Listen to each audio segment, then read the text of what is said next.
దీని తర్వాత మూత వేసుకోవాలి, కొద్దిగా మగ్గాలి. తర్వాత పుదీనాకు కొత్తిమీర వేసుకోవాలండి.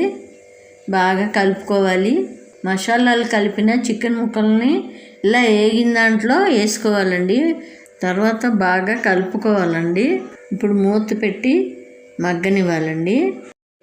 5 నిమిషాల తర్వాత బాగా మగ్గనిచ్చాక మూత ఓపెన్ చేసుకోవాలండి.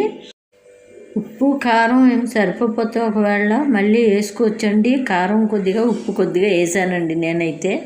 తర్వాత కడిగిన బియ్యం వేసుకోవాలండి. దాంట్లో ఓ డబ్బాకి చిన్న లోటాతో 2 లోటాలు నీళ్ళు వేసానండి. ఇలా నీళ్ళు వేసాక లో ఫ్లేమ్ మీద అలా మూత పెట్టుకోవాలండి. మగ్గబెట్టుకోవాలి లో ఫ్లేమ్ మీద. ఇలా మూత తీసి మళ్ళీ కొత్తిమీర పుదీనాకు మళ్ళీ వేసుకొని కలుపుకొని మళ్ళీ కాసేపు ఉడకనివ్వాలండి. మూత పెట్టుకోవాలి.